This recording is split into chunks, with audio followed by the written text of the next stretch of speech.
২৬ November Chittagong আদালত এলাকায় চিন্ময় অনুসারীদের হামলায় নিহত হয়েছেন এক আইনজীবী। এ নিয়ে সামাজিক মাধ্যমে চলছে তুমুল আলোচনা। আইনের ভেতরে থেকে যতটুকু সম্ভব হয়েছে, কিন্তু আলেম যারা আছেন আপনারা তো তাদের সাথে জেল খেটে এসেছেন, দেখেন না তাদের কি অপরাধ। আসিফ নজরুল বলে যে এই ডিজিটাল নিরাপত্তা আইন, সে আমাকে ওই দিন ফোন করে বলছে যে আপনার এখন সমস্যা কি, আপনি চলে আসেন, আপনার শুনলাম পাসপোর্ট নিয়ে সমস্যা। আরে আসিফ নজরুল, আপনি আমার পাসপোর্ট নিয়ে উনি দেখবেন। আরে আসিফ নজরুল ভাই, আপনি আমার পাসপোর্ট নিয়ে দেখবেন, আপনি এসবি রে বলেন না, পাসপোর্ট অফিসে বলেন না, ওদের যদি বাপের ক্ষমতা থাকে আমার পাসপোর্ট আটকায় রাখতো, ওদের বললেন ক্ষমতা থাকে, উনি আমাকে এই হেল্প করতে চায়। আপনার কাছে এই হেল্প চাই না তো ভাই, আপনার কাছে জীবনে কোনোদিন কোনো পার্সোনাল ইন্টারেস্ট নিয়ে জীবনে ইলিয়াস যাবে না। কিন্তু আপনি এই যে আলেমরা এখন পর্যন্ত আটকে আছে, ডিজিটাল সিকিউরিটি অ্যাক্টে অনেক আলেম আটক আছে, আপনার সেখানে ভূমিকা কি, আপনার পদক্ষেপ কি, আসলে কি কিছু নেওয়া হচ্ছে? কিছুই নেওয়া হচ্ছে। ইসকন নেতা চিন্ময় কৃষ্ণ দাসের হত্যাকে কেন্দ্র করে চট্টগ্রামে যা যা ঘটেছে, বিভিন্ন পক্ষ তাতে যেভাবে রিয়াক্ট করেছে, সেটা সর্বশেষ নিয়ে একটা কথা বলতে চাই। এবং ধারণা করাই যায় সরকারের সাথে ভারতের সমস্যা আগের চাইতে আরো গভীর হচ্ছে বা গভীর হলো। সরকার কি করতে পারে এখন, বা সত্যিই কি যথেষ্ট বেশি চাপ আরো সামনের দিনে আসতে যাচ্ছে? বাংলাদেশের পরিস্থিতিতে ধীরে ধীরে কোন দিকে যাচ্ছে এটা কিন্তু আমাদের সাধারণ জনগণের জানতে বাকি নেই, তাই না? এই যে ইসকন নেতা, তাকে গ্রেপ্তারের পর থেকে তারা যেই কাণ্ডটা শুরু করেছে, ইসকন কিন্তু একটা সন্ত্রাসী সংগঠন।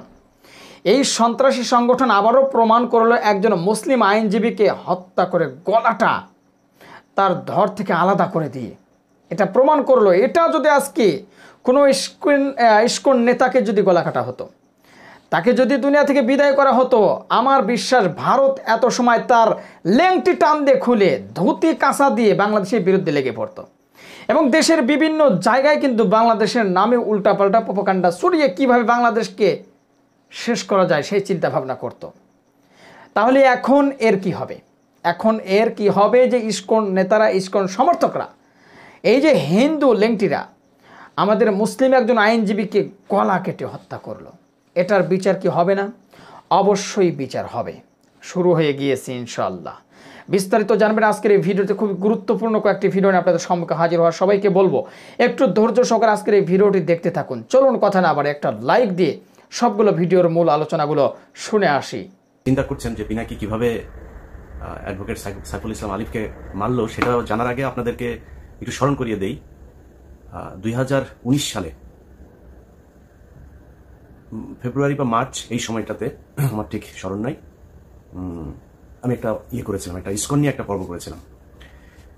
সেই ইসকনের পর্বটাতে দেখানো হয়েছিল যে ইসকন যে একটা জঙ্গি সংগঠন এবং এরা একত্রিত হচ্ছে, সংঘবদ্ধ হচ্ছে এবং এদের মূল টার্গেট হচ্ছে একটা বিশাল গণহত্যা চালানো। এটার জন্য তাদের অর্থ, তাদের ট্রান্সপোর্টেশন সুবিধা, তাদের অস্ত্র, তাদের সব ধরনের সুযোগ সুবিধা, এবং তারা যেটা করছিল সরকারি অফিসগুলোতে বড় বড় পদে যারা আছে তাদেরকে তারা টাকা পয়সা দিয়ে, নারী দিয়ে এইভাবে হাতে নিচ্ছিল।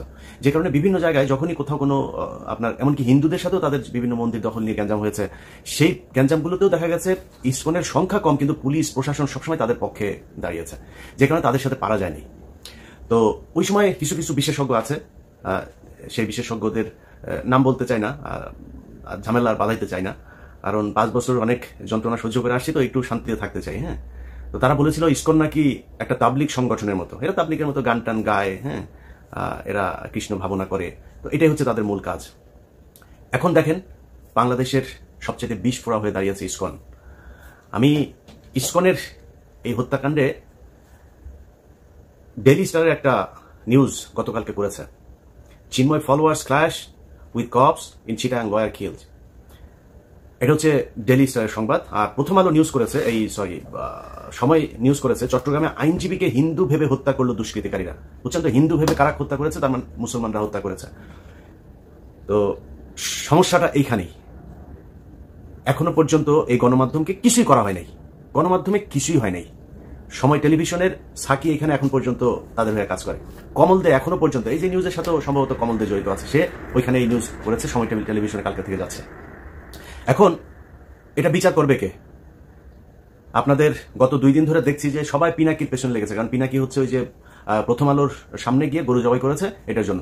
পিনাকির অতীত, পিনাকি গণজাগরণ মঞ্চের সাথে ছিল, পিনাকি অনেক বাম করেছে, পিনাকি হুজুরদের বিরুদ্ধে অনেক কথা বলেছে, জামাতের বিরুদ্ধে অনেক কথা বলেছে। পিনাকির প্রতি আপনার ক্ষোভ থাকুক, সন্দেহ থাকুক, কোনো সমস্যা নেই, কিন্তু পিনাকি যেটা করেছে এই গেল 2-3 বছরে, পিনাকির যে অবদান, এইটুকু আপনাকে স্বীকার করতে হবে। আর প্রথম আলোর সামনে যেটা করেছে, প্রথম আলোর সামনে ওই সময় ডাকা ঠিক ছিল কিনা, ওই সময় দাড়ি টুপিওয়ালা লোকজনের যাওয়া ঠিক ছিল কিনা, এত এত ডর ভয় দেখায় না লাভ নাই। এই দেশের যেই সব এই কুকুরের ছানাগুলো সুশীল সাজা তারপরে এইসব বলে না, এই কুকুরের ছানাগুলো এই জুলাই আগস্ট মাসে রাস্তায় নামে নাই। এরা আজকে এসে যে চেয়ারে বসে না, এই চেয়ারে বসা লোকজন এরা এখন দেখাচ্ছে যে আইন, হ্যাঁ, পত্রিকার সামনে যা করা যাবে না, পত্রিকার সামনে এখানে নিউ ইয়র্ক টাইমস, তারপরে এখানে CNN, BBC সবকিছুর সামনেই প্রোটেস্ট করে মানুষ। তো প্রোটেস্ট করা যাবে না কিছুর জন্য? ওইখানে যা প্রথম আলোর বিরুদ্ধে কিছু বলেন, প্রথম আলোর কারোর ধরে টান দেয় নাই তো, প্রথম আলোর সামনে গিয়েছে তারা গরু জবাই করে তারপর মাংস খাবে চলে যাবে। এই আন্দোলন এরকম হওয়া উচিত ছিল কি না ছিল সেটা নিয়ে আপনার অবজারভেশন থাকতে পারে, কিন্তু পিনাকি যেটা করেছে সেটা করার পরে সেই লোকগুলো গিয়েছে, তাদেরকে মারধর করা হয়েছে, মারধর করার পরে তারপরে নিয়ে আবার আটকে রাখা হয়েছে। প্রথম আলোর বিরুদ্ধে কি করা হয়েছে? ওই লোকগুলির অপরাধ কি ছিল? সেখানে গরু জবাই করতে গিয়েছে, এটা অপরাধ। কিন্তু এই প্রথম আলো এই গেল 15 বছরে অন্তত 1500 মানুষকে অন্তত তারা খুন করেছে। অন্তত এখন পর্যন্ত জেলখানে আপনার কি কোনো অনুমান আছে কত হাজার আলেম আটক আছে? যে কজন আলেম বের হয়েছে সেই কজন আলেমরা নিজেরাও এদের নামটা বলেন, এদের ব্যাপারে আমার মনে হয় ওনাদের কোনো চিন্তা ভাবনা আছে কিনা সেটাও জানি না। আমি ইলিয়াস, আমার কথা আপনাদেরকে বলে রাখি, আমি ইলিয়াস অ্যাটর্নি জেনারেল পর্যন্ত যায় যদি একটা তদবির করি, ওনার কাছে যদি একটা উপকার চাই, উনি যদি আমাকে একটা উপকার করে, সেই উপকার দিয়ে অন্তত 20 কোটি টাকা আমি ইনকাম করতে পারি। আমি ইলিয়াস করি না, অ্যাটর্নি জেনারেলের কাছে যায় জিজ্ঞেস করেন। যতবার তাকে ফোন করেছি এই রাষ্ট্রের জন্য ফোন করেছি, এই আলেমদের ছাড়ানোর জন্য ফোন করেছি, বাবুল আক্তারের কথা বলেছি, বিডিআরের হত্যাকাণ্ডে যারা আছে তাদের কথা বলেছি, কোনোদিন পার্সোনাল কোনো ইন্টারেস্ট নিয়ে তার কাছে যায়নি, জিজ্ঞেস করেন যায়। তো উনি আইনের ভেতরে থেকে যতটুকু সম্ভব হয়েছে, কিন্তু আলেম যারা আছেন আপনারা তো তাদের সাথে জেল খেটে এসেছেন, দেখেন নাই তাদের কি অপরাধ? আসিফ নজরুল বলে যে এই ডিজিটাল নিরাপত্তা আইন, সে আমাকে ওই দিন ফোন করে বলছে যে আপনার এখন সমস্যা কি, আপনি চলে আসেন, আপনার শুনলাম পাসপোর্ট নিয়ে সমস্যা। আরে আসিফ নজরুল, আপনি আমার পাসপোর্ট নিয়ে উনি দেখবেন? আরে আসিফ নজরুল ভাই, আপনি আমার পাসপোর্ট নিয়ে দেখবেন, আপনি এসবি রে বলেন না, পাসপোর্ট অফিসে বলেন না, ওদের যদি বাপের ক্ষমতা থাকে আমার পাসপোর্ট আটকায় রাখতো, ওদের বললেন ক্ষমতা থাকে, উনি আমাকে এই হেল্প করতে চায়। আপনার কাছে এই হেল্প চাই না তো ভাই, আপনার কাছে জীবনে কোনোদিন কোনো পার্সোনাল ইন্টারেস্ট নিয়ে জীবনে ইলিয়াস যাবে না। কিন্তু আপনি এই যে আলেমরা এখন পর্যন্ত আটকে আছে, ডিজিটাল সিকিউরিটি অ্যাক্টেই অনেক আলেম আটক আছে, আপনার সেখানে ভূমিকা কি? আপনার পদক্ষেপ কি? আসলে কি কিছু নেওয়া হচ্ছে? কিছুই নেওয়া হচ্ছে না। এখন বালের এক আইন দেখাচ্ছে, ওইখানে প্রথম আলোর সামনে যাওয়া যাবে না, ডেইলি স্টারের সামনে যাওয়া যাবে না, কালবেলার সামনে যাওয়া যাবে না, হাজার হাজার পুলিশ আর্মি যায় সেখানে পড়ে। আরে বেটা, তুই যে চেয়ারে বসিস ওই চেয়ারটাই তো জোর করে দখল করে। শেখ হাসিনা কি তোর কি ওইখানে বসেছে? তুই নির্বাচন করে আসছিস, তুই কোন সংবিধানের কোন ধারায় তুই এই চেয়ারে বসছিস? তুই এখন আইন দেখাস। এই দেশ বিপ্লবের মধ্যে আছে, বিপ্লব করে আদায় করতে হবে। গতকালকে সাইফুল ইসলাম আলিফকে সেখানে খুন করা হলো, গোয়েন্দা সংস্থা কি বাল ফালাইছে সেই জায়গায়। এই যে 33 আপনার ডিভিশনের যে জিওসি, এই যে এখন জাহাঙ্গীর আলম ডিজিএফ এর চিফ, তার এখন তার কাজ কি? সে কি করছে? আসামিরা বাংলাদেশের ভেতরে এখন পর্যন্ত আছে, সে ধরছে না কেন? হত্যা মামলার আসামিরা ঘুরে বেড়ায়, তাদেরকে ধরা হয় না। কাজ কি আর্মির, সেনাবাহিনীর গোয়েন্দা সংস্থার কাজটা কি? সাইফুল ইসলাম যে বের হলে ওকে মারবে জানে না? সামনেই তো ওরা ত্রিশূল নিয়ে দাঁড়ায় ছিল, এই খবর সেনাবাহিনীর কাছে ছিল না, মানলেন না কেন? পিনাকি যায় সেটা মারাইছে, তাইলে পিনাকির যেহেতু দোষ, তো পিনাকি এখানে প্রথম আলোর সামনে বিশাল ঘটনা ঘটে, ওইটাও পিনাকি দোষ করছে, এই জন্য এটা ঘটছে। যারা এই 2 দিন সুশীল বাক্য ছাড়লেন তারা এটা ঠেকাইতে পারেন নাই কেন? যেদিন ঘটনা এই পিনাকির ঘটনার পরে 5 জনকে ধরে নিয়ে গেল তেজগাঁ থানায়, সারা রাত তাদের বলা হলো সকালে ছেড়ে দিবে, সকালে বলছে যে তাদেরকে করে দিবে। আমি ওখানে 3.5 ঘন্টা লাইনে ছিলাম, আমি বলেছিলাম যে তাদেরকে যতক্ষণ না ছাড়াবো এটার জন্য যত খারাপ পরিস্থিতি তৈরি করার প্রয়োজন হয় সেটা করা হবে। তাহলে যদি নাকি না ছাড়তো তাহলে সেটা হইতো, তো ছাড়তে দেরি করলেন কেন? 3.5 ঘন্টা কেন আমার বসায় রাখলেন? 3.5 ঘন্টা পরে যায়, তারপরে ডিসি এসে সেটাকে সেই 5 জনকে ছাড়লেন, তার আগে তো ছাড়তে পারতেন। এবং আপনারা চিন্তা করেন যে দেশের অবস্থা এই হয়ে যাবে সেই হয়ে যাবে, তৃতীয় পক্ষ এখানে সুবিধা নেবে, তো তৃতীয় পক্ষ সুবিধা নিবে ওই দিনই তো 3টা কলেজের মধ্যে মারামারি, সেই কলেজের ওগুলি গোয়েন্দা সংস্থা ঠেকাইতে পারে নাই কেন? সেগুলো ঠেকানো উচিত ছিল না? ইসকন এখনো পর্যন্ত যেগুলো করে ইসকনের লোকজনদের ধরে না কেন? এই যখন আমি ভিডিও বানাচ্ছি বাংলাদেশ সময় গভীর রাত, এই সময় পর্যন্ত শুনলাম যে তারা বিভিন্ন পাহাড় টাহাড় বিভিন্ন জায়গায় ইসকনের লোকজন জড়ো হয়ে তারা সমাবেশ করছে, তারা কিভাবে মুসলমানদের উপরে হামলা করা যাবে এইসব নিয়ে ঐক্যবদ্ধ হচ্ছে। তো এটা তো গোয়েন্দা সংস্থার কাজ, কিছু করছেন কি আপনারা? এখন প্রথম আলো, ডেইলি স্টার আর হচ্ছে গিয়া এই এইটা হচ্ছে বাংলাদেশের সবচেয়ে সেন্সিটিভ জায়গা। এই যে ডেইলি স্টারের যে সংবাদ, যে পুলিশ আর আইনজীবীদের এই ইয়েদের ইসকনের নামও নেন, একটা জায়গায় ইসকনের নাম নেই, ওই যে চিন্ময়ের নাম নিচ্ছে, চিন্ময়ের ফলোয়ার্সের মধ্যে পুলিশের একটা সংঘর্ষ, সেখান থেকে একটা নিয়ে হাসপাতালে ভর্তি করেছে। হাসপাতালে ভর্তি করার পরে তারপরে ডাক্তার তাকে কর্তব্যরত ফিজিশিয়ান তাকে আপনার প্রোনাউন্স করছে যে হি ইজ ডেড। এখন এর বাইরে কোনো তথ্য তারা জানে না, তারা এইভাবে একটা মিস ইনফরমেশন মানুষের মধ্যে ছড়াই দিল। এটা তাদের সূক্ষ্মভাবে এইভাবে গত 15 বছর করেছে, এখনো করবে, সামনেও করবে, এদেরকে সুযোগ দেওয়া যাবে না। যে যত বালের আইন মাইন যত বালচাল শিখান কোনো সমস্যা নেই। ডেইলি স্টার, প্রথম আলো, আপনার এলাকায় যারা কিনা এদের এই যে পত্রিকার ইটি দেয় না, এদেরকে বলতে হবে এটা আমার মত প্রকাশের স্বাধীনতা। প্রথম আলো, ডেইলি স্টার যেমন মত প্রকাশ করে না, আমার মত প্রকাশের স্বাধীনতা, যে এরা হচ্ছে গিয়া অন্য দেশের এজেন্ট, এরা পত্রিকা না। ডেইলি স্টার, প্রথম আলো এই দেশের দুষ্কৃতিকারী, তারা দেশদ্রোহী, তারা পত্রিকা না, পত্রিকা সাংবাদিক না, এদের পত্রিকা সাংবাদ টেলিভিশন। আপনি যিনি দিনাজপুরে বসে আছেন চট্টগ্রামের ঘটনার জন্য আপনার খারাপ লাগছে না? যিনি চুয়াডাঙ্গায় আছেন খারাপ লাগে না? জামালপুর আছেন খারাপ লাগে না? কুমিল্লা আছেন খারাপ লাগে না? ব্রাহ্মণবাড়ি আছে খারাপ লাগে না? আপনি ওইটার জবাব নিতে চান, ওইটার প্রতিশোধ নিতে চান, আপনার এলাকায় বসে আপনি প্রতিশোধ নেবেন। প্রথম আলো, ডেইলি স্টার, কালবেলা, এরা কোনো পত্রিকা না, এরা এই দেশের দুষ্কৃতিকারী। বিপ্লব চলছে, বিপ্লবের মাধ্যমে সেটাকে মোকাবেলা করতে হবে। আইনগতভাবে যদি মোকাবেলা করতো তাহলে সরকার এতদিনে করতো, কোনো কিছু করে নাই। এবং প্রথম আলো, ডেইলি স্টার, তার লোকজন সব ইউনুস সরকারের পিছনে আশপাশে বসে রাখছে। ডক্টর মোহাম্মদ ইউনুস তো কাউকে চেনেও না ঠিক মতো, তো উনি মনে করছেন ভালো মানুষ, উনি মনে করছেন এই দক্ষ মানুষ, পড়াশোনা করেছে, ভালো বোধহয় ইয়ে করবে। কিন্তু এই যে পড়াশোনার পাশাপাশি যে সে যে প্রথম আলোতে কোচিং করেছে, এই দিল্লিতে গিয়ে কোচিং করেছে, সেটা তার ডক্টর মোহাম্মদ ইউনুস জানে না। তো তাদেরকে নিয়ে বসে রেখেছে, তারা তাদের মতো করে কাজ করছে। অতএব আইনগতভাবে প্রথম আলো, ডেইলি স্টার এদের বিরুদ্ধে এরা কিছু করবে না। আমি একটা ডকুমেন্টারি তৈরি করলাম, সব দেখাইলাম সেখানে, তারপরে ওইটার পক্ষে কোনো ব্যবস্থা তো নাই। ও বা ওনারা উপরের লেভেলে সবাই বসে বসে প্রথম আলোর পক্ষে করে, আপনার ফেসবুকে পোস্ট করে, মানে আমার নিয়েও কিছু বলে না, ডকুমেন্ট নিয়েও কিছু বলে না, প্রথম আলোর পক্ষে পোস্ট করে। এই যেটার জন্য এই যে গেল কয়দিন ধরে আপনার এই 2 দিন আগেও ধরেন এই যে স্বামীর সাথে যেটা হইলো আমার, সে এখানে পোস্ট করেছে আরেক, হ্যাঁ মানে ওরা ইসকন নিয়ে আগেই করেছে এই গ্রুপ, এই যে শাহেদ আলম তসলিম এই যে গ্রুপটা আছে না, এরা ইসকন নেতা চিন্ময় কৃষ্ণ দাসের হত্যাকে কেন্দ্র করে চট্টগ্রামে যা যা ঘটেছে, বিভিন্ন পক্ষ তাতে যেভাবে রিয়াক্ট করেছে, সেটা সর্বশেষ নিয়ে একটা কথা বলতে চাই। এবং ধারণা করাই যায় সরকারের সাথে ভারতের সমস্যা আগের চাইতে আরো গভীর হচ্ছে বা গভীর হলো। সরকার কি করতে পারে এখন, বা সত্যিই কি যথেষ্ট বেশি চাপ আরো সামনের দিনে আসতে যাচ্ছে, সে আলাপটা একটু করে নিতে চাই। শুরুতে যেমন বলেছিলাম উনি ইসকন নেতা, যদিও তাকে বহিষ্কার করা হয়েছে কেন্দ্রীয় ইসকন, যেহেতু তাকে ইসকন নেতা বলছে, আমরা এখন থেকে তাকে বলবো সেটাই, এবং সেই বহিষ্কারকে একটা নাটক হিসাবে আমরা দেখতেই পারি। যাই হোক, গতকাল এই ঘটনা ঘটার পর বেশ কয়েকটা বিষয় ঘটেছে।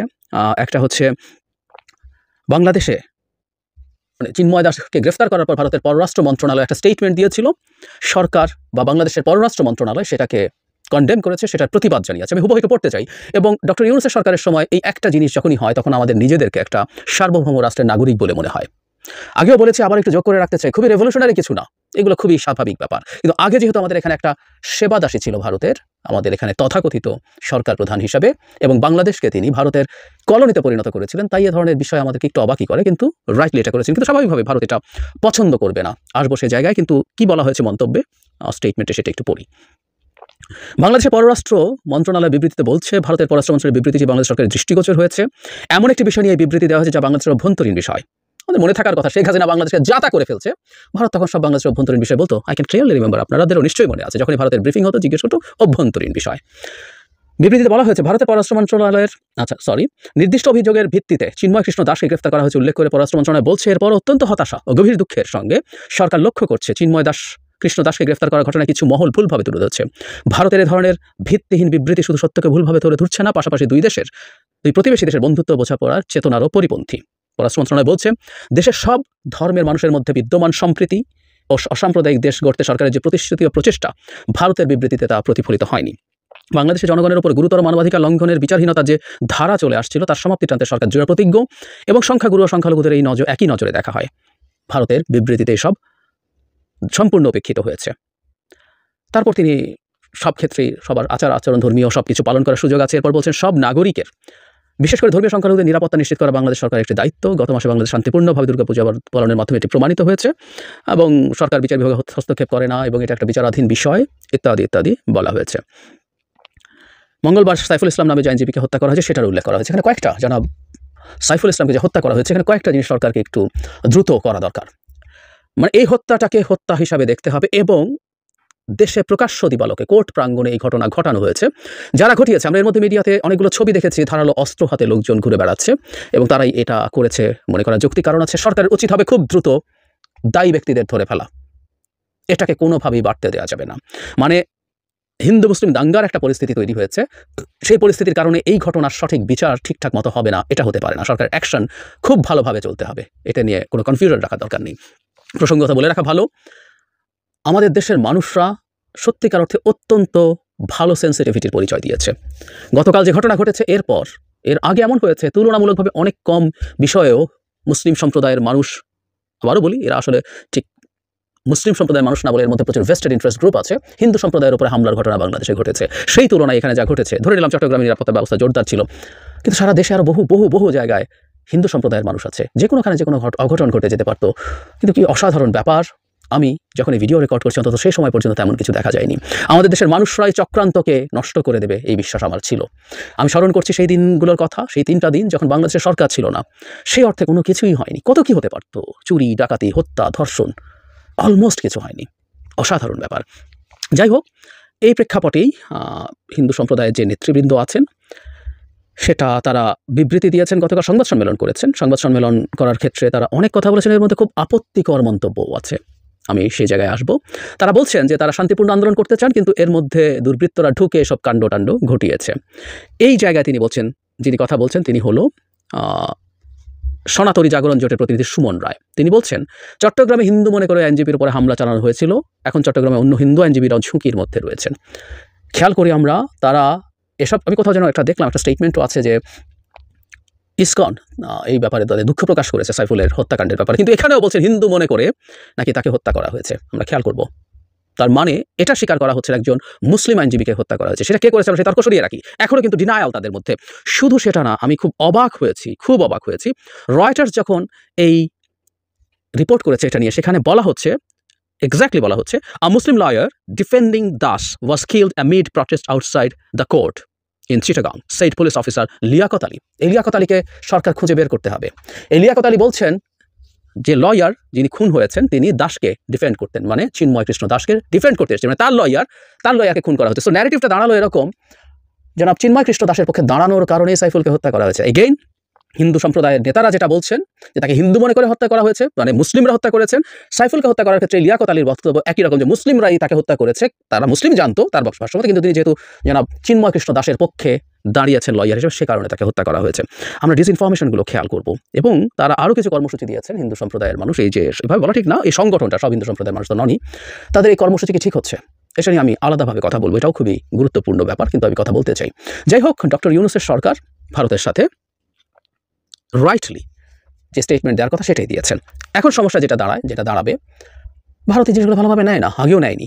ডক্টর ইউনূসের সরকার আসার পর থেকে অনেক ক্ষেত্রে যেসব কথাবার্তা বলেছেন খুবই জেনারেল, খুবই নর্মাল একটা সার্বভৌম দেশের নেতার মতো কথা বলেছেন, স্টেটমেন্ট দিয়েছে সীমান্ত হত্যা নিয়ে। অমিত শাহ যখন উল্টো ঝুলিয়ে রেখে বাঙালিদেরকে সাইজ করবেন বলছেন, সেটার বিরুদ্ধে কথা বলছেন, স্টেটমেন্ট দিয়েছেন। পূজার সময় যখন অত্যন্ত আক্রমণাত্মক ভাষায় খুব তুচ্ছ ঘটনাকে কেন্দ্র করে স্টেটমেন্ট দেয়, সেটার প্রতিবাদ হয়েছে। ঠিক একইভাবে এটারও প্রতিবাদ হয়েছে, হওয়ারই কথা।